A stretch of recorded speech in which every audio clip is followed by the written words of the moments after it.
Hey Matrix, welcome to the next video in the chemistry playlist. Today we're covering question 8 of the November 2020 past paper. If you don't have the paper, there's a link in the description down below where you can download the paper, and once you have the question we can continue with the video. Okay, let's get started with question 8. Okay, so question 8 says that we've been given an electrochemical cell illustrated below to set up, understand with the standard conditions. Okay, so the first thing that you should notice is that there's a voltmeter and there's our salt bridge. Okay, so you should be already identifying this as your galvanic cell. Okay, now the first thing is 8.1 says component X completes the circuit in the cell. State one other function of component X. Okay, so component X here is your salt bridge. Okay, now salt bridge plays quite a few roles within the galvanic cell, but one of the things is that it completes the circuit as stated down here, so it allows ions to flow. But the other thing that it does is it ensures neutrality of the cell. Okay, so X is your salt bridge, and you should know that this helps ensure neutrality.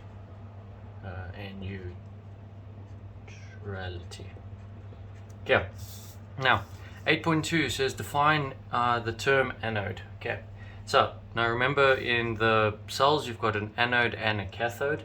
Okay, so the anode is the cell where oxidation takes place. Okay, so that expression I've written it down here, an ox and red cat. So the anode is where oxidation takes place, reduction is at the cathode. Okay, so 2 is to define it, it's an electrode.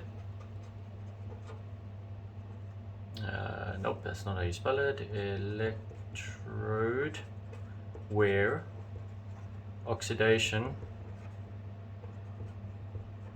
takes place.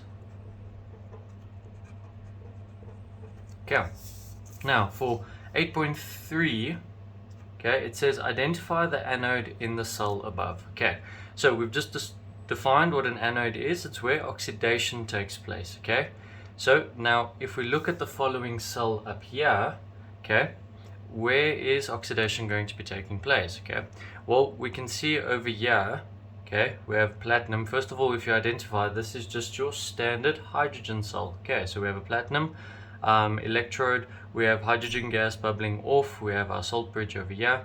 Okay, so if you look at Mg, okay, Mg is where oxidation is taking place. If you look back at the definition of oxidation, where the substance is losing electrons. Okay, so we're losing electrons over here, and Mg is breaking down into solution. So the place or the anode in the cell is going to be here by magnesium. Okay.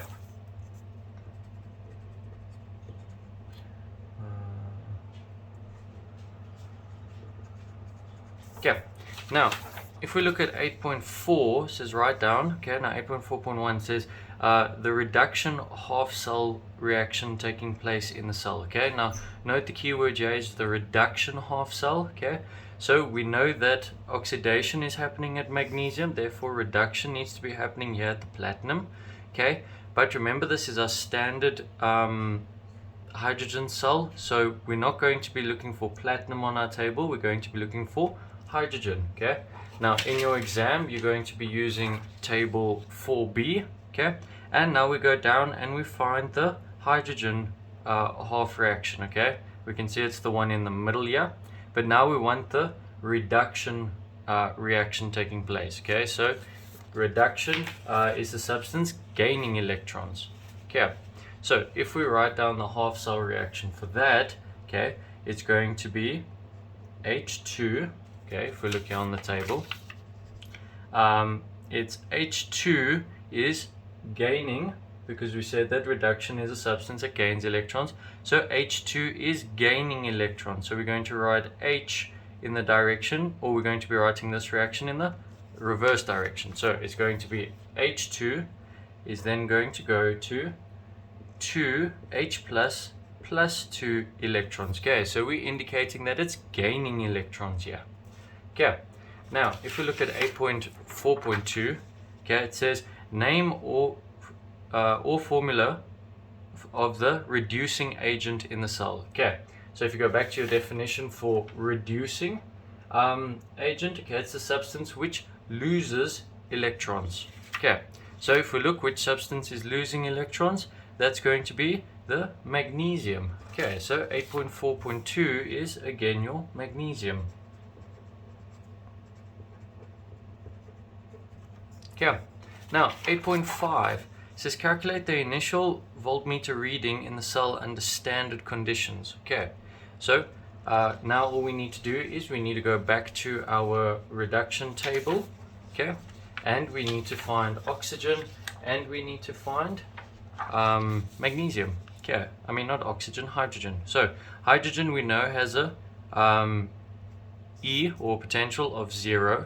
Okay, now if we find magnesium, where is magnesium? It's going to be a -1. There we go. Mg 2 plus 2 electrons goes to Mg, so it's negative 2.36. Okay, now remember for your half cell reaction, it's always your reduction minus oxidation.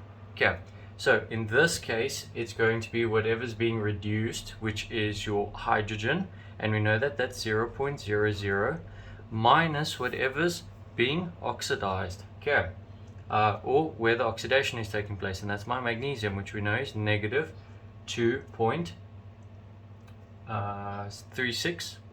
Okay, and don't need a calculator for that. This becomes positive, so that just becomes plus 2.36 volts. Okay, now looking at number 8.6 says Mg, they've given you the half cell notation over here. Half cell is now replaced with Cu, okay, so we've replaced it with copper. It is found that the direction of the electron flow changes. Okay, so instead of going from this way, we've now changed the direction of the flow of electrons. Okay, we'll explain why there is a change in direction of flow by referring to the relative strength of reducing agents involved. Okay, so for this, let's have a look at our table again. Okay, if we go and we find copper, okay, we know that there's Mg. Okay, so now if we go and we find copper 2 plus, that is going to be sitting, let's see where it is. Copper 2 plus is sitting down here. Okay, so it's got a positive 0.34.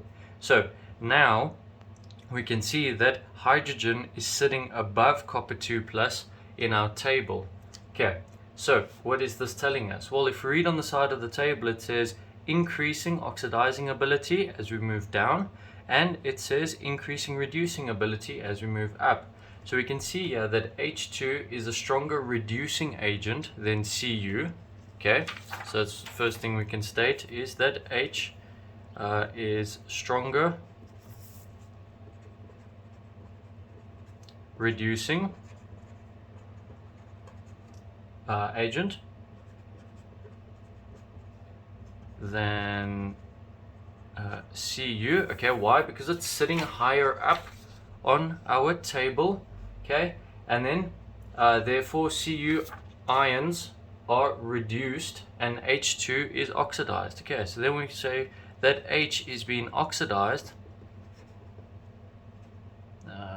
Oxidized. There we go, that's an S. And we can say that, not G, Cu is being reduced. Okay, and that's why we have the change in electron flow. Okay, and that's how we go about doing this question. Okay, if you found today's video helpful, then please leave a thumbs up on the video. It does help me a lot. If you have any questions regarding question 8, please leave them in the comments down below and I'll get back to them as soon as I can. Please go check out the channel and consider subscribing while you're there. And remember, it's never too late to have an OIC moment.